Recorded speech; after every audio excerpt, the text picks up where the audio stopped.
Alô, galerinha do Mundo Edu, eu sou o Professor Guerra e hoje a gente vai brincar um pouco de embriologia. Toca a vinheta!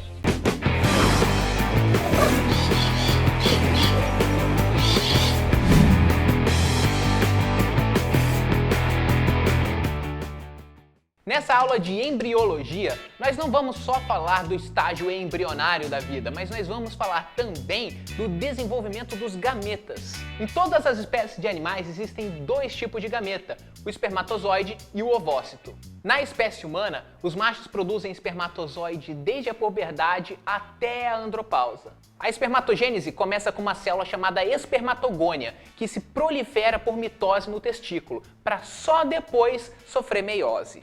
É justamente por conta dessa proliferação mitótica que os machos conseguem produzir espermatozoides continuamente ao longo da vida. Ao final da meiose, cada espermatogônia vai ter dado origem a 4 espermátides, que ainda precisam passar algum tempo amadurecendo antes de se tornarem espermatozoides.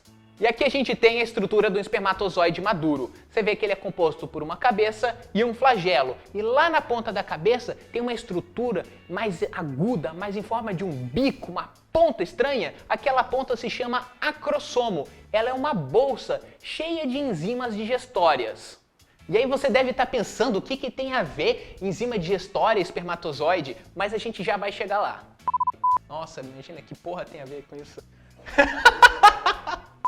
E aqui essa parte do flagelo mais próxima da cabeça, esse pescocinho, isso é chamada peça intermediária e é lá que fica a espécie de motor do espermatozoide. É uma região muito rica em mitocôndrias, justamente para produzir energia para fazer o flagelo se mexer.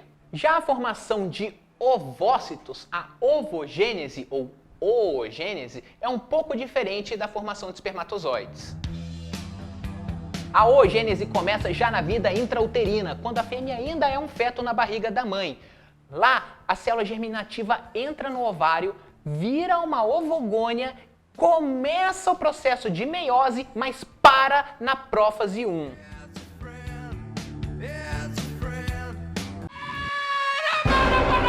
Essa pausa na meiose vai durar até o início do ciclo menstrual. E aí, a cada mês, apenas um ovócito primário vai terminar a primeira parte da meiose.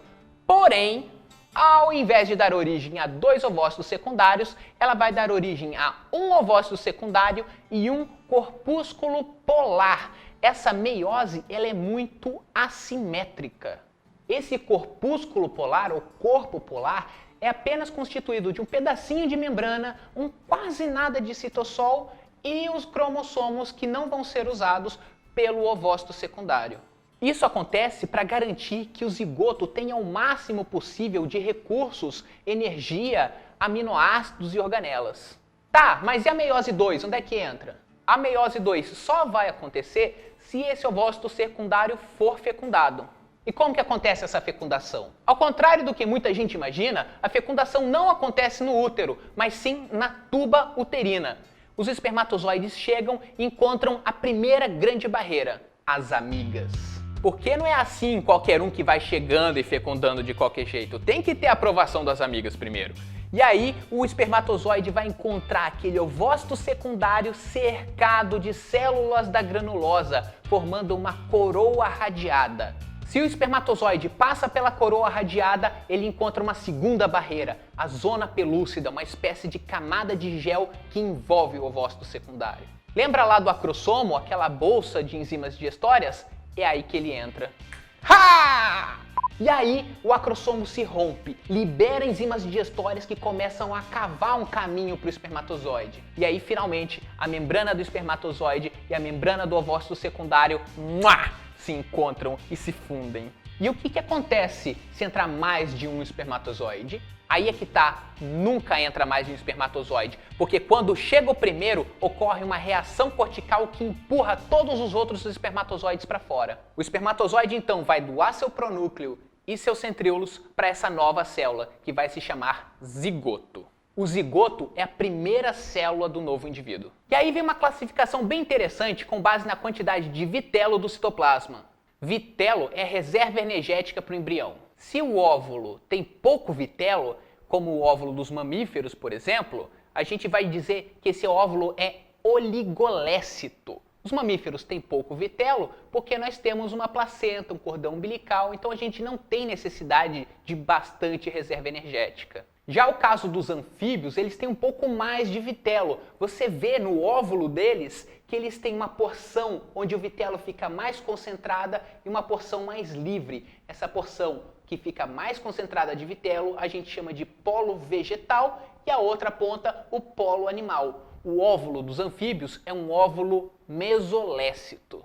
Agora, o ovo das aves e dos répteis, como eles têm muito vitelo, que você conhece como gema, nós chamamos de óvulo megalécito. Por fim, o ovo dos artrópodes, aranhas, insetos e caranguejos, tem um vitelo todo no meio do ovo, então nós dizemos que esse ovo é centrolécito.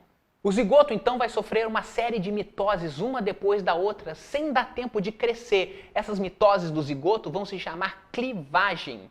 E quando o zigoto chega no estágio de 16 a 32 células, alguém olha isso no microscópio e fala: "Ah, isso parece uma pequena amora". E é esse estágio que nós chamamos de mórula. E aí acontece uma coisa bem interessante com essa mórula. As células de dentro dessa mórula maciça começam a morrer. Elas são programadas para morrer nesse estágio. Isso se chama apoptose, a morte celular programada.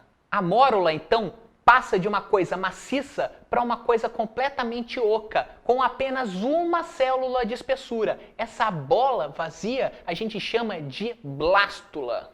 Até aí, todas as células do embrião são células-tronco totipotentes, o que significa que elas podem se transformar em qualquer outro tipo celular do organismo. E aí começa um processo de diferenciação. Um polo da célula começa a ficar diferente do outro polo, e aí as células começam a mudar de posição. Esse novo estágio, composto de dois tipos celulares diferentes, é chamado de gástrula, porque nesse estágio que começa a formação do tubo digestório.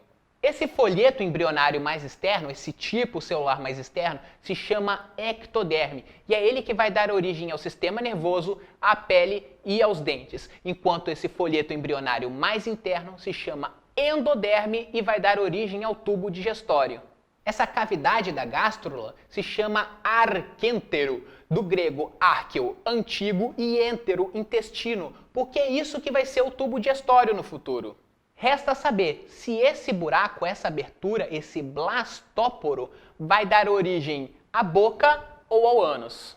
Os animais em que o blastóporo dá origem primeiro à boca, nós chamamos de protostômios. E os animais em que o blastóporo dá origem primeiro ao ânus, nós chamamos de deuterostômio. Na maioria dos animais existe ainda mais um estágio embrionário. Começa a surgir entre a ectoderme e a endoderme, um terceiro folheto embrionário. Esse folheto que fica no meio, nós vamos chamar de mesoderme, e ele vai dar origem aos músculos, ao sangue e aos ossos. É isso aí, galerinha! Hoje a gente viu como são formados o espermatozoide e o óvulo, além de ter visto os tipos de óvulo e as primeiras fases embrionárias. Eu sou o Professor Guerra, tô com você rumo ao topo do Enem e até a próxima! E aí fica a dúvida, quem que veio primeiro, o ovo ou a galinha? A curtida ou a compartilhada? Se inscreveu no canal ou nas redes sociais? Eu não sei. Deixa aí, diga lá, comenta aqui embaixo, põe aqui.